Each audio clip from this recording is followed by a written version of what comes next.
And we're back for another shop video. I'm gonna tell you how much I spent over the last month and a half to get the shop to where it's at. I'm gonna tell you where I purchased most of those things, and then how much we spend on a monthly basis to keep everything running. I'll have the links to the tools and products down in the description box down below. Let's go ahead and get started. Make sure to check the timestamps down below so you can skip to the part of the video that interests you. So the total price for everything thus far, meaning up to this date that we've had the shop for a month and a half, or 2 months almost, is going to be in total of around $7,500. And a quick note from our sponsor, Jobber. This is the software I've been paying and using in our detailing business for the past 3+ years. It's how we keep track of customers' information, like their phone number, their email address, their name, their vehicle, their home address. It's how we book customers into the schedule. It's how we keep track of employee hours. It's how we send out quotes. We basically use Jobber to run our detailing business. Now, I am a Jobber ambassador, so if you want to do a 14-day free trial and also get 20% off your first 6 months, you can click the link in the description box down below and give it a try. I stand behind the brand, which is why I became a Jobber ambassador. So click the first link down below and give it a try. So number one is Amazon, which I spent $4,230. Second place is the Home Depot with $1,885. And then in third place is Car Supplies Warehouse with $1,060.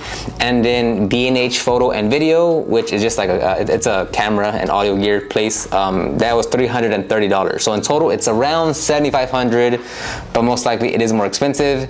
Now, the thing you have to keep in mind is each person, each shop, each business, each individual will have different expenses based on what you can afford, based on your goals, based on what you want to do, based on how much you want to have, based on the quality of brand, based on how much money you have available, based on your goals, based on the customer. So whatever I spend is because at this point, like, I can spend that money because I see the value in spending in that. Now, I totally forgot that I did actually purchase quite a few things from Target, but I'm not gonna go through my bank statements and look for it. But let's just say at Target, it's like an additional like $500 to $800. Okay, so I have all of my Amazon invoices up. I'll kind of go through it. Now, keep in mind that we already had a lot of tools and products, right? So you'll notice that there's not much detailing stuff here. So that kind of helped out a lot because it would have been, you know, just more had I kept on purchasing stuff. So because this is mostly a content suite, we're going to be using a lot of gear. So I did purchase a background set. I ordered another aperture light dome for the lights. I ordered a small aperture Amron 60D for lighting, some tripods for the lights, and then another air mover. That came out to be $611. Next one here is some Savage paper, which is this roll, which is $108. I did order some acoustic panels from Elgato, and that it was $100 each, so that's $200. And then I ordered a bunch of more camera gear. So I ordered like a rug to cut down on the reverb. I ordered a light just to put behind the podcast shelf, and then I ordered another monitor, but in that order was $639. Next is just like some small things that after we purchased the whiteboard. So I got some dry erase, some coasters, and some magnets. That was a little $34. I got a shelf, or what's called a utility cart, where I'm gonna put the pressure washer reel on. And then so in total, I have to order 17 lights for the shop. Each one is $79, so 79 times 17, I think it's around like $1,300. So this one was just $270. Again, more light stuff and media stuff. So I bought a large mouse pad. I ordered 2 other lights and then some background, and that was $268. Next, this one I'm not gonna really count because it's more like it's more little knicknacks that I needed, plus another light. So this in total, plus a pump sprayer, and this was $360. So this one was one of the first purchases that I made, and it was 2 electrical reels, and I bought an Adams a creeper. I think it was like $80. It does its job, but it's not the greatest. And then I bought another boom arm because I do want to have 2 guests, when I want to, or when it's going to happen. I do want to be able to have someone else with me on the podcast, so that way they have 2 boom arms, 2 mics, 2 everything. Next here, just more knickknacks. It's a paper towel holder and a toilet paper holder, and that one is $46. This one's a bit more expensive. I bought another utility cart. I bought a few little camera things, the air hose reel, which is $116. I bought two rollers, two dollies for the trash cans, which is $50 in total. So this order came out to be $365. So a big question I do get is the containment mat on what we use, because we don't have a drain in either suites. Yes, I know it sucks, but hey, look, we don't make excuses. We just make solutions. So the solution that we have to that is the True Contain containment mat. Again, we get the largest size, which I'll have everything linked down below. It's a 9x22, and that one came in at $269. I bought another pressure washer. I bought two whiteboards because I wanted to give one to the person that I'm leasing out the office to, and that came out to be $319. Next is some more podcast stuff. So I bought the shelf. I bought a little stand down there to hold the cloud lifter. I bought some headphone holders that go onto the desk, some safety glasses that came out to be $247. So now let's go to the second one, which is Home Depot. So the first purchase that I made was actually this table right here, which is $45. I bought a mirror that I have yet to hang up in the kitchen, and the restroom for $89. A few air tools, like a three-way manifold, and then an air tool accessory kit that came out to be around $45 in total. That cheap plastic bin, which is $126, because I needed something just to kind of get me by, and so I purchased something else, which I'll show you here later. I bought some bins for the merch shirts that I have for Litzo Group, which will be launching soon. I'm storing them in there. And then again, like one thing I've purchased so far is three plastic shelves for storage, and they're all in the corner right there. So like even just the shelves itself, just to store things, I bought 3 of them, and each one is $89. It's $300 just to go and purchase shelves that I'm just gonna store stuff on. But again, like you need to properly store stuff. You want to make more room. You want to go vertical and not just horizontal.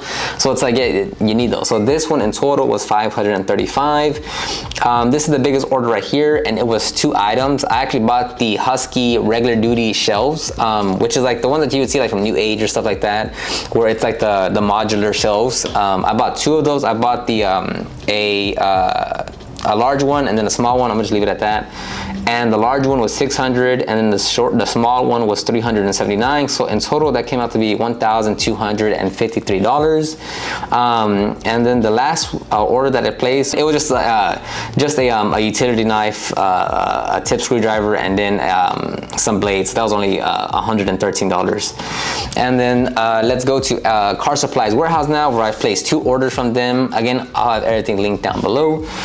So I ordered on the first order, it's a ScanGrip Multi-Match R, some kneeling pads, an extra battery for the ScanGrip, a laundry 3-way divider bag, some edgeless towels, and the ScanGrip light, and a 50-foot hose for the pressure washer, which I also ordered a pressure washer reel, which I'll share in a bit, and that was $677. And then over here, the second order that I placed was some masking tape, a ScanGrip dual bracket for the tripod, like I said, a 50-foot hose, and then the Multi-Match 3, and that came out to be $383. And then last on the list is from B&H Photo Video. This is for camera video people, but I just wanted to share it to kind of include it because we are using that in here. And that was just another tripod, a Godox SL60 light, and then an aperture lantern, and this one came out to be $337. So that's across those 4 things. Again, like we are nowhere near done. I'm gonna keep on spending money because like what else is the point of building your business if you can't get what you want at the place where you spend the most time where you're working at? So that's why I'm gonna continue to spend money on things that like you really don't need, but it's like I want it because I want to have that kind of environment here where I spend 50, 60, 70 hours a week, which is why we have a gym. We're gonna get a Traeger. Like I want to have more alcohol here for evenings. Like that's what I want because I'm literally here. Like this is where my life is at. So on top of other expenses, like monthly expenses, we have Wi-Fi, which actually like we're still paying for the same Wi-Fi that we have in 104.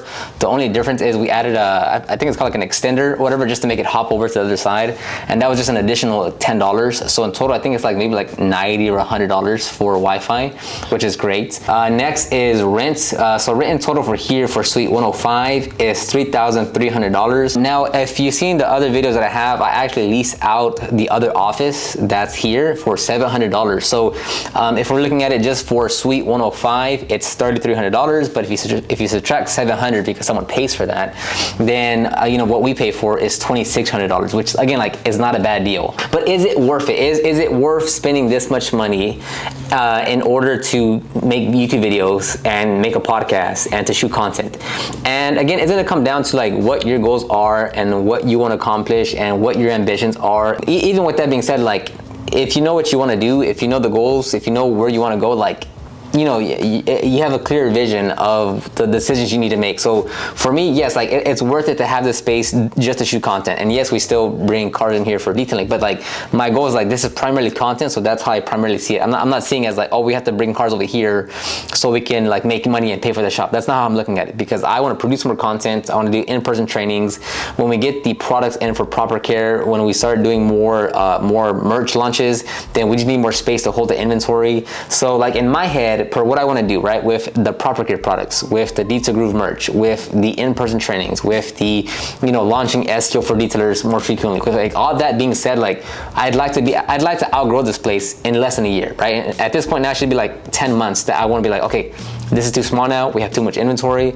We have too much movement going on. We now need to look for somewhere else. Everyone is on their own path. So whatever you want to do, whether it's being a mobile detailer, home garage, shop base, whatever it is, you are in complete control of your life, of your business. You can do whatever you want, spend however much or however little. It's completely up to you. What I'm doing is what I see fit for where we want to go, and that's it. Everyone is on their own path. You don't need to get your feelings hurt because I spent too much money over here, over there. It's just how we're doing things. So I'll go ahead and end the video right here. You can check the description box down below for all the I don't say all, but I'm gonna try most of the tools and products that I mentioned here. If you have any questions about the shop, about the cost, about the price, about anything, let me know in the comment section down below, as I make this content around what you guys have to, or what you guys curious about. Other than that, again, you can find the ultimate guide to start your detailing business. You can check out my podcast, the Detailing Business Class Podcast.